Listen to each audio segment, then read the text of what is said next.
Hallo YouTube-Gemeinde. So, ich habe mein erstes Kaffee getrunken. Jetzt bin ich an den zweiten dran.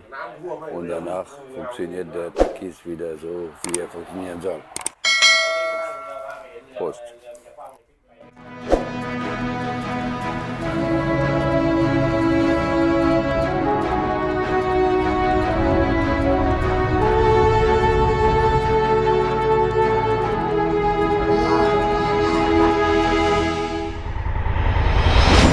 Heute Morgen habe ich keine Videos gemacht, denn aus verschiedenen Gründen, beziehungsweise nur zwei Gründen. Der eine Grund ist, es hat geregnet und meine GoPros sind nicht mehr wasserdicht. Und zweitens, es gibt absolut nichts zu zeigen oder zu erzählen. Doch zu erzählen schon, aber nichts zu zeigen.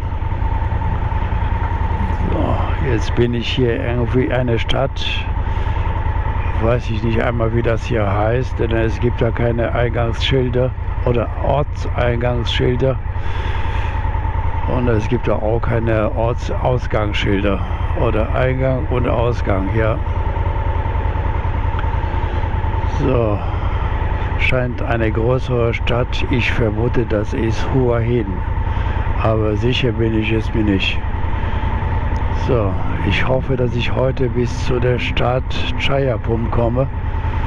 Das dürfte noch ca. 300 Kilometer von hier weg sein. Wird schwierig, aber versuchen kann man. So hätte ich zumindest heute ein paar Kilometer gut gemacht. Denn gestern war das Vorankommen sehr schwierig. Nicht des Wetters wegen, sondern vielmehr, weil überall auf den Straßen Wasser lag. Viele Straßen waren gesperrt und mein Navigationssystem, funktioniert nicht so richtig, wie es funktionieren sollte. So, jetzt mache ich das Visier zu, das kann man mich vielleicht besser hören oder verstehen.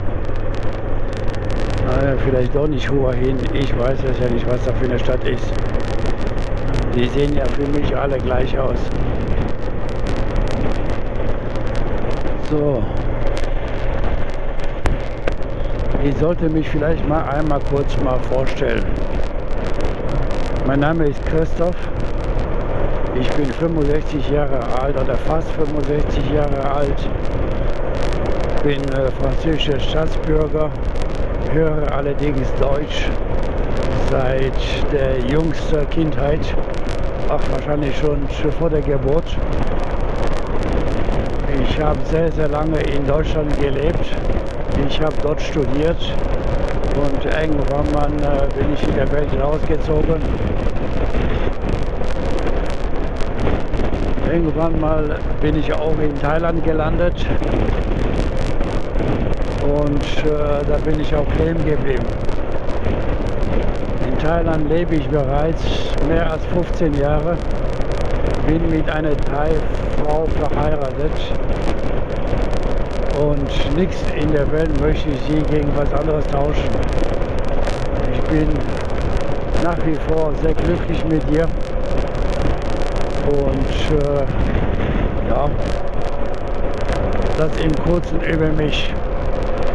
Jetzt vielleicht ist der ein oder andere, der sich fragt, ja, wie kommt der Kerl überhaupt zu dem Namen Takis? Nun, es ist nicht besonders schwierig. Ta bedeutet auf Thai-Sprache oder in Thailändisch bedeutet Thai, in Thailändisch bedeutet Ta so etwas wie alter Mann oder Opa. Naja, alt bin ich ja, also böse bin ich deswegen auch nicht. Auch wenn das schon mittlerweile 15 Jahre alt ist. So, und Chris können die Thailänder nicht aussprechen, geschweige Christoph. Also haben sie kurzerhand mich umgenannt zu Takis. Ich fand diesen Namen einfach sich ganz nett. Und so habe ich es beibehalten und daraus Takis on Tour gemacht. So, jetzt wisst ihr auch, warum Takis. So, jetzt ursprünglich wollte ich von Thailand nach Deutschland mit dem Motorrad fahren. Es sah ursprünglich alles sehr, sehr gut aus. Ich habe das schwierigste Visa, also für Pakistan, auch beantragt. Zu meinem Erstaunen war das sogar sehr, sehr einfach, ein Visa für Pakistan zu bekommen. So, allerdings gab es auch noch eine Hürde, und zwar Myanmar, also ehemalige Birma. Da herrscht, wie ihr vielleicht weißt, Bürgerkrieg. Also die Militärs haben ja die Macht übernommen, haben die demokratisch gewählte Regierung geputscht, und so sind wir an die Macht gelangt. Natürlich gefällt das der Bevölkerung nicht, und es ist nicht auf die Straße gegangen. So, und seitdem sind die Grenzen nicht nur wegen Corona, sondern auch wegen den ganzen massiven Revolten. Ganz insbesondere an der indischen Grenze sind die Revolten sehr heftig, und so ist die Grenze zwischen Indien und Myanmar geschlossen. Die Grenze zwischen Thailand und Myanmar ist, soviel ich weiß, offen, aber nützt mir nichts, wenn ich aus dem Land nicht rauskomme. Also wenn ich schon nicht nach Deutschland fahren kann, so habe ich beschlossen, nach Australien zu fahren. So bin ich im Juni losgefahren, bin 6.500 Kilometer gefahren. Ich war circa 2 Monate unterwegs. Ich bin in jede Hafenstadt hingefahren, die mir unterwegs begegnet ist. Ich war in Port Klang, ich war in Johor, ich war in Port Dickson, also wie gesagt in fast jeder Stadt, die unterwegs war. Jedes Mal mit der Frage, kann jemand mein Motorrad nach Indonesien bringen? Nein. Also mich hier, mein Motorrad, nein. Nun wird einer der andere sagen, Port Klang, gibt es eine Fähre? Ja, das ist richtig. Die Fähre war allerdings vor Covid-19. Jetzt während der Corona-Zeit macht es ja wenig Sinn, einen Fährenbetrieb zu betreiben, wenn die Grenzen geschlossen sind. Also haben die Fährenbetreiber die Fähren geschlossen, und jetzt nach der Covid-Zeit den Fährenbetrieb eigentlich nicht wieder aufgenommen. Nun, jetzt, also es ist mir kurzerhand nicht gelungen, irgendetwas zu finden, das in der Lage wäre, mein Motorrad nach Indonesien zu bringen. Ja, es gibt eine Fähre vom wieder Port Klang, aber das ist nicht richtig. Ich glaube, das ist Nordport von Kuala Lumpur. Da ist eine Ro-Ro-Fähre, die eigentlich auf kommerzielle Kunden spezialisiert ist. Das sind solche riesen Bötte, die mehrere tausend Fahrzeuge reinnehmen. Man darf ja mit der Fähre nicht fahren, sondern man muss ja rüberfliegen. So, damit habe ich 2 Probleme gehabt. Erstens, keiner der Agenten war in der Lage, also war nicht willig, die Papiere für mein ausländisches Motorrad zu erledigen. Zweitens, wie ihr vielleicht euch vorstellen kann oder vielleicht seht auf meinen Bildern, mein Motorrad ist vollgepackt mit irgendwelchen Sachen, die ich natürlich nicht alle im Flugzeug nehmen darf, geschweige Koffer und so weiter. Der letzte Stand war, dass ich die Sachen auf dem Motorrad abschließen kann. Also Koffer ist ja gar kein Problem, aber auch der Rest konnte man irgendwann mal abschließen. Keiner der Betreiber war in der Lage, mir eine Kiste beizustellen, wo ich meine Sachen reinstellen kann. Und zweitens, wie schon gesagt, keiner der Betreiber oder der Agenten war in der Lage, für mich die Papiere zu erledigen. Ich kann ehrlich gesagt nicht nachvollziehen, warum. Denn Fahrzeug ist Fahrzeug. Ne? Auf der ganzen Welt, es gibt einen Hersteller, eine Modellname oder Nummer. Es gibt eine Seriennummer bzw. Fahrgestellnummer und es gibt eine Motornummer. Und einfach sich das schon alles. Ich weiß es ja nicht, woran es hängt, was daran so schwierig sein soll, aber keiner war in der Lage oder wollte nicht mir weiterhelfen. Also habe ich da irgendwann mal aufgegeben, um nach Hause wieder zu fahren, denn was nicht gibt, kann ich nicht zaubern und mein Motorrad kann leider nicht schwimmen.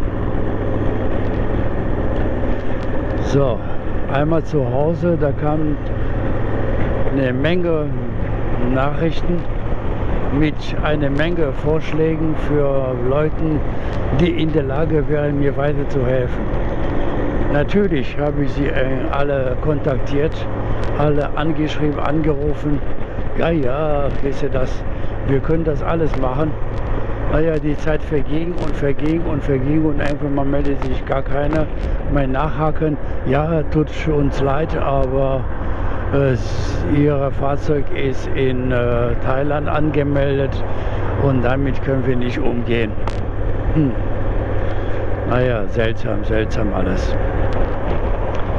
Eines Tages, ich weiß es nicht mehr, wo ich das gelesen habe, beziehungsweise ich habe irgendwo einen kleinen Film gesehen, dass einer sein Motorrad auf dem Boot gebracht hat. Und der Film war recht neu, also nicht irgendwie eine alte Schinken. Sofort habe ich ihn natürlich kontaktiert und es hieß, ja, das ist der alte Fährenbetreiber, der früher die Motorräder auf dem Dach vor Port Klang nach Malaysia gebracht hat.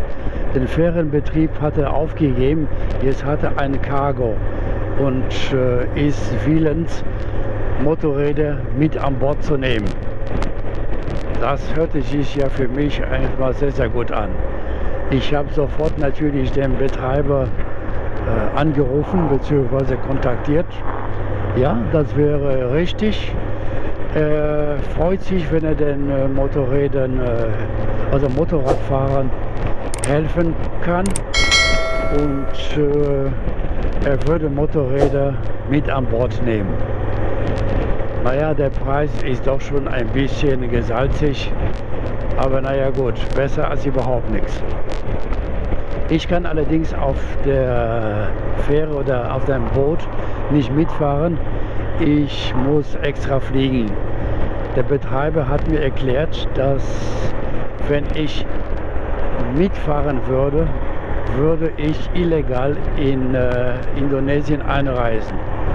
Und das möchte ich auf gar keinen Fall und somit lasse ich mein Motorrad allein mit ihm fahren. Das dauert ca. 24 Stunden und ich werde von Kuala Lumpur nach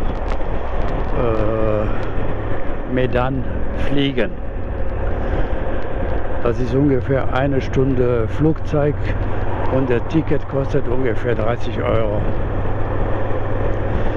So, und von Medan muss ich zu einer anderen Stadt, jetzt habe ich den Namen vergessen, um dort mein Motorrad entgegenzunehmen. Und da steht natürlich jetzt nichts im Wege, weiter bis nach Dili zu fahren, was ist in Osttimor, und von dort aus eine Fähre nach, beziehungsweise eine Cargo wieder nach Australien zu finden. Da gibt es ja 3 Betreiber und ich weiß, dass kürzlich ein Australier, nein, das war ein Schweizer, der vom Australien kam nach Indonesien, hat sein Motorrad dort auch verschiffen lassen. Es gibt ja auch ich glaube vom Bali, eine Möglichkeit mit dem Flugzeug das Motorrad rüberbringen. Also erst will ich nach Indonesien rüberkommen und dann schaue ich weiter, wie es weitergeht.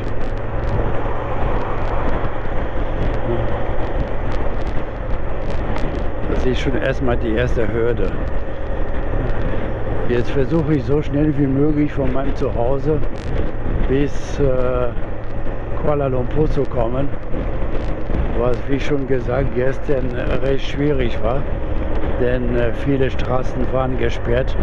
Teilweise in der Stadt war so viel Wasser, dass mal ein Durchkommen mit Auto, Motorrad undenkbar war. Die Leute, die sind mit den Booten unterwegs gewesen. Also die Umleitung natürlich nicht ausgeschildert oder gekennzeichnet. Ich habe ganze Zeit rumgerätselt, wo ich fahren soll. Habe einen Umweg von ungefähr 150 Kilometer gemacht, was mich tierisch geärgert hat, aber okay. Jetzt bin ich auf dem richtigen Weg und hoffe heute bis zu der Stadt Chayapum zu kommen. Das würde ein gewaltiger Fortschritt bedeuten. So, morgen würde ich weiter bis zur Grenze kommen. Vielleicht, wo ich übernachten möchte und später am nächsten Tag so früh wie möglich über die Grenze gehen. So, jetzt bin ich wieder irgendwo mal hier so eine größere Stadt. Weiß allerdings auch noch nicht, wie die heißt.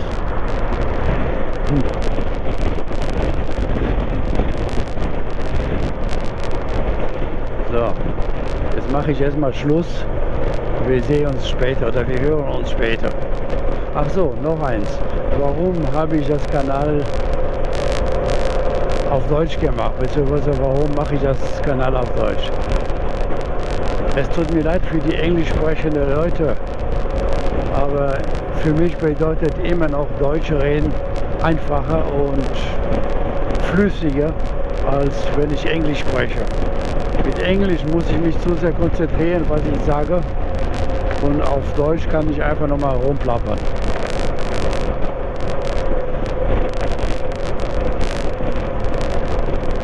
Auch möchte ich mich bei euch mal erstmal entschuldigen, denn es ist mit Sicherheit nicht so professionell, mein ganzer Film, aber mein Gott, ich bin halt Motorradfahrer und versuche euch über meine Erfahrung was rüberzugeben und euch zu zeigen, was ich so unterwegs miterlebe.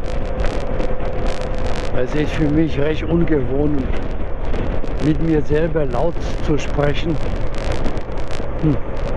Aber ich denke, mit der Zeit werde ich da schon ein bisschen mehr Erfahrung, mehr Übung drin haben und das dürfte in der Zukunft ein bisschen flüssiger vor sich gehen. So, jetzt mache ich Schluss, denn jetzt möchte ich wieder mal ein bisschen Tempo machen.